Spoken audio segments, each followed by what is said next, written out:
L'homme a conquis le feu, maîtrisé le métal et façonné la machine qui lui permet enfin de se dégager de la puissante étreinte de la pesanteur terrestre. Mais l'homme, mécanique de précision, est-il, lui, façonné pour survivre dans le monde étrange et hostile de l'espace? Des études ayant pour but de mesurer les limites de la résistance de l'homme se poursuivent depuis ces 10 dernières années dans d'étranges lunaparks où d'étranges engins soumettent l'organisme à d'intolérables situations. Ainsi, cette centrifugeuse qui a pour but d'accroître la pesanteur dans la sphère où l'homme cobaye est placé. Au départ des fusées actuelles, l'astronaute est soumis à 8 fois la pesanteur normale. Et certains organes, comme le foie, se trouvent déplacés de 18 cm. Mais les fusées futures seront encore plus puissantes et leur accélération au départ plus grande. Aussi est-il essentiel de connaître la valeur maximum de pesanteur à laquelle l'organisme humain peut être soumis. Le rugissement de moteurs de plus de 3000 tonnes de poussée mettra à dure épreuve le système nerveux des astronautes.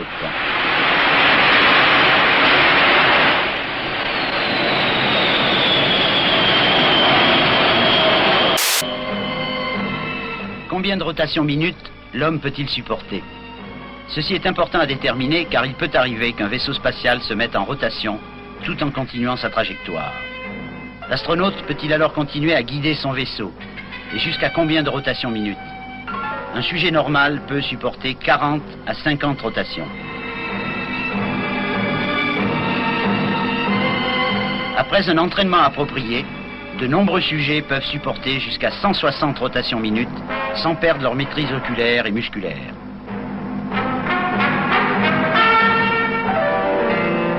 Il prépare dans un laboratoire de Californie son futur voyage dans l'espace en dehors de la capsule. Avec sa panoplie, au lieu de nager dans l'espace comme un pantin, il va pouvoir se mouvoir pratiquement comme s'il était sur la Terre.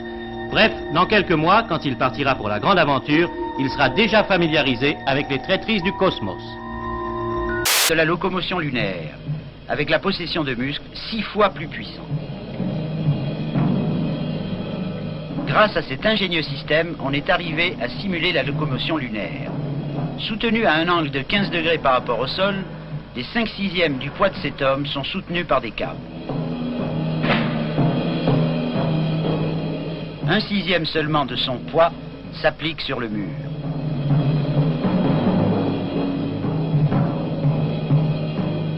Un homme de 75 kg ne pèsera sur la Lune que 12 kg.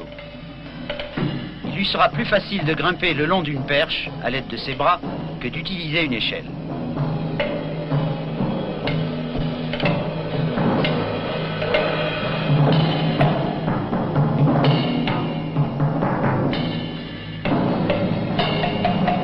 Archiprès.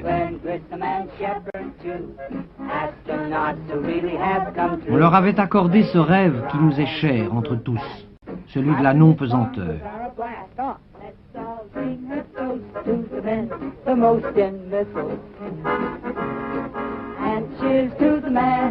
En fait, ils avaient presque déjà quitté la Terre. Major Simmons, aux États-Unis, rappelle dans ses détails un roman de science-fiction. Équipé selon les derniers perfectionnements de la technique pour résister aux plus basses pressions et au rayonnement cosmique, placé dans une cabine pressurisée de 2 mètres sur 90 cm, nantie d'une myriade d'instruments destinés à noter les réactions physiques du futur pilote interplanétaire, le Major Simmons devait s'élever à bord d'un ballon couvert d'une enveloppe de plastique jusqu'à 35 400 mètres d'altitude.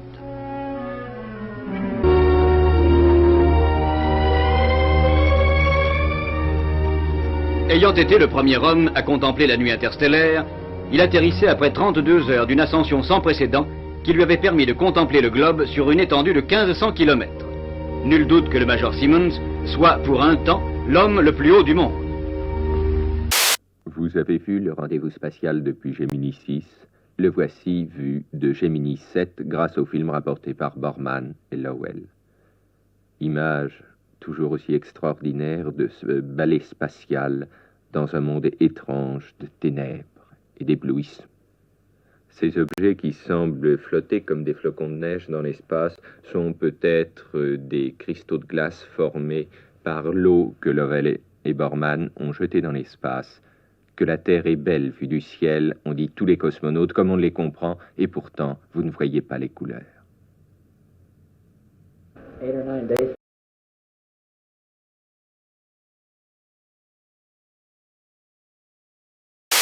Ces 20 minutes de nage dans le vide marqueront dans l'histoire tout court, mais aussi dans l'aventure extraordinaire de la télévision. En regardant Alexis Leonov relié à Voskhod 2 par son cordon ombilical, on peut facilement oublier tous les drames, tous les moments jamais recopiés par une caméra. Les yeux ne peuvent se décoller de cette araignée suspendue dans le vide et le silence, emportée à près de 30 000 km à l'heure. Cet homme, dont l'image apparaît tremblotante, floue, va littéralement pénétrer dans cet espace interdit, et c'est une vision tout à fait stupéfiante. Le chemin parcouru depuis Gagarine. Ces images ont étonné le monde entier. Est-ce qu'elles étonnent, Lucien Barnier, les spécialistes? Bien entendu, parce que c'est l'un des 3 ou 4 grands moments de l'histoire humaine. Cet homme, dont l'image apparaît tremblotante, floue, va littéralement pénétrer dans cet espace interdit, et c'est une vision tout à fait stupéfiante. Alors cette expérience, pourquoi? On voit ici à droite la porte ouverte, derrière la Terre qui passe, le cosmonaute qui sort, mais est-ce que c'est une expérience pour que le cosmonaute sorte, ou une expérience pour qu'on ouvre simplement la porte? Non, là, le cosmonaute est sorti, il est dans l'espace, on a l'impression qu'il peine. En réalité, le cosmonaute fait attention à ne pas effectuer de gestes brusques parce qu'il se familiarise avec des réactions qu'il n'a pas pu expérimenter sur la Terre. Il se trouve en état de pesanteur et chaque geste qu'il peut faire, par réaction, provoque un antigeste. S'il abaisse son pied, il s'élèvera. S'il élève son pied, il s'abaissera. C'est pour ça qu'il est rattaché. C'est pour ça qu'il est très prudent, qu'il évite d'avoir à tirer trop fort sur son câble, qu'il effectue des gestes mesurés. Il n'y a ni haut ni bas. L'astronaute, flottant librement soit à l'intérieur de la capsule, soit à l'extérieur pour effectuer des réparations, devra utiliser une certaine technique pour se mouvoir. Avec ce simulateur de mouvement sans frottement, les savants observent la rapidité avec laquelle l'homme peut acquérir des réflexes opposés. Pour se déplacer dans une direction, il suffit de mouvoir la tête ou les bras dans la direction opposée.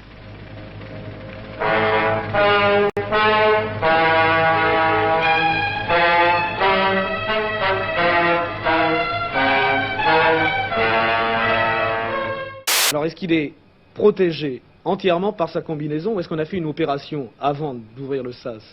Voilà un homme qui, lorsqu'il avait sa poitrine exposée au feu du soleil, se trouvait dans cette partie de son corps à une température externe de 100 degrés, alors que son dos était à environ moins 100 degrés, avec une différence de 200 degrés centigrades, et il faut assurer l'équilibre, et on ne peut l'assurer que de l'intérieur. C'est là le grand mérite des techniciens russes qui ont mis au point ce scaphandre spécial, d'avoir fait cette enveloppe qui est comme une coquille d'œuf qui protège cet homme si vulnérable, dans un milieu aussi redoutable. Cette combinaison spatiale permet de supporter une température de moins 45 degrés centigrades pendant une demi-heure. A l'inverse, en faisant littéralement rôtir un cobaye humain, on a déterminé que l'homme pouvait supporter des chaleurs de l'ordre de 260 degrés centigrades. Alors est-ce qu'on peut dire que Leonov est le maçon numéro 1 de l'espace de demain? Est-ce qu'il va y avoir des constructeurs qui vont sortir comme ça des Vostok pour faire des plateformes? En tout cas, ce qu'on peut dire, c'est qu'on pourra faire travailler dans un proche avenir des hommes qui seront chargés de fignoler l'assemblage d'éléments préfabriqués devant constituer finalement des stations spatiales, c'est-à-dire des immeubles d'un nouveau genre qui tourneront entre la Terre et la Lune sans reposer sur aucune fondation. Alors ça, on peut dire des dates, on peut dire 3 ans, 5 ans, 10 ans. Oh, je crois que les choses peuvent aller beaucoup plus rapidement. Il me semble que dès cette année 1965, les Russes ont la possibilité d'expédier de la Terre ces masses de métal, ces volumes de plastique qui seront placés sur une orbite de rendez-vous, une orbite de garage. Le câble est probablement, d'après son diamètre, un câble d'alimentation par lequel passe de l'oxygène et sans doute des circuits électriques. Et de secours, parce qu'il a sur le dos une petite bouteille. Il a sur le dos effectivement une petite bouteille d'oxygène comprimé, mais il doit être en contact avec un organisme épurateur parce qu'il rejette du gaz carbonique et il faut bien qu'il s'en débarrasse. Et c'est par ce cordon ombilical qu'il est en contact avec les organismes d'épuration. Mais vous voyez maintenant, il a lâché la rambarde du vaisseau et il est libre, il flotte dans l'espace, il nage dans l'espace. Ce sont les bouteilles d'oxygène parce qu'il faut bien sûr pouvoir respirer. Et contrairement à une idée reçue, il n'y a pas de cordon ombilical qui apporte depuis la station l'oxygène qui sert à vivre dans l'espace. Je pense parce qu'on vous disait que bien Jean-Luc Chrétien avait pris un peu d'avance, était sorti dans l'espace et effectivement, en ce moment même, on va dans quelques instants avoir des images en direct, on va retrouver Patrick Hester. Alors il faut signaler qu'on a toujours l'impression que ça paraît assez simple une fois qu'on est sorti dans l'espace, puisqu'il va déployer une énorme machine. En fait, ce sont des mouvements qui sont extrêmement compliqués parce que dans la pesanteur, tout prend une dimension différente. Alors vous voyez que nous en sommes donc au direct. Nous assistons là à la sortie en direct de Jean-Luc Chrétien et de son compagnon soviétique.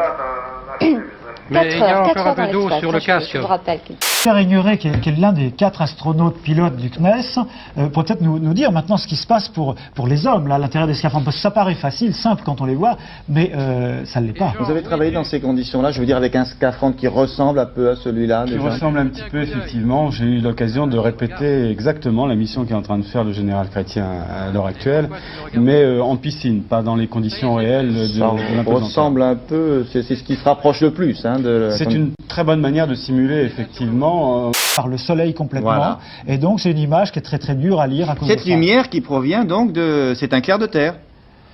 Non, on n'est pas sûr. C'est peut-être plus compliqué que ça. Hein, voilà. Ça doit plutôt être des lumières donc artificielles qui permettent aux astronautes ou aux cosmonautes de suivre ce qu'ils sont en train de faire. Ah, ça c'est une lumière artificielle. Par Alors on dit qu'il va falloir 4... Spatial. Pour un vaisseau spatial se déplaçant à 40 000 km à l'heure, intercepter la Lune, qui elle se déplace à 3200 km à l'heure, est aussi difficile que d'intercepter un moineau avec un avion à réaction volant à Mach 2.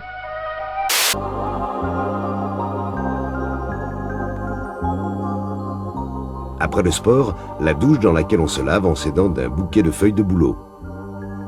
Des minutes réellement délicieuses au dire des cosmonautes qui attendent chaque semaine ce moment de bien-être avec impatience. Au Cap Canaveral, il y a une école, bien sûr. Tout le programme habituel y est axé sur l'espace. On ne dit pas ABC, mais V comme Vénus. Il n'y a pas de problème de train, mais de problème de fusée qui se rencontrent en allant de Mars à Saturne. À une petite fille, nous avons demandé qu'est-ce qu'il faut pour aller dans la Lune. Elle nous a répondu... Ainsi, Voyageur, après avoir frôlé Jupiter, Saturne va se diriger en direction d'Uranus. Et la sonde sera alors à une distance de 2,7 milliards de kilomètres de nous. La sonde ne l'atteindra que dans 10 ans, en mars 86. Mais attention, 2,7 milliards de kilomètres, ce n'est que la moitié de notre système solaire qui fait 6 milliards de kilomètres de diamètre. En somme, avec cette mission Voyageur, on découvre en quelque sorte l'immensité de l'univers. Par exemple, Voyageur va circuler à 54 000 km à l'heure. Eh bien, si Voyageur allait vers notre Soleil le plus proche, Proxima du Centaure, 4,2 milliards 4,2 à des lumières, je me trompe dans les milliards, c'est-à-dire 90 000 milliards de kilomètres. Eh bien, j'ai calculé ce matin qu'il faudrait à la sonde 200 000 ans pour toucher le Soleil le plus voisin de nous. L'instrument enregistre les impulsions électriques émises par le cerveau d'un sujet soumis à des signaux lumineux clignotants. Ces tests servent à mettre au point un casque qui pourra transmettre aux stations terrestres l'état mental de l'astronaute et savoir s'il est éveillé, terrorisé, ennuyé ou fatigué.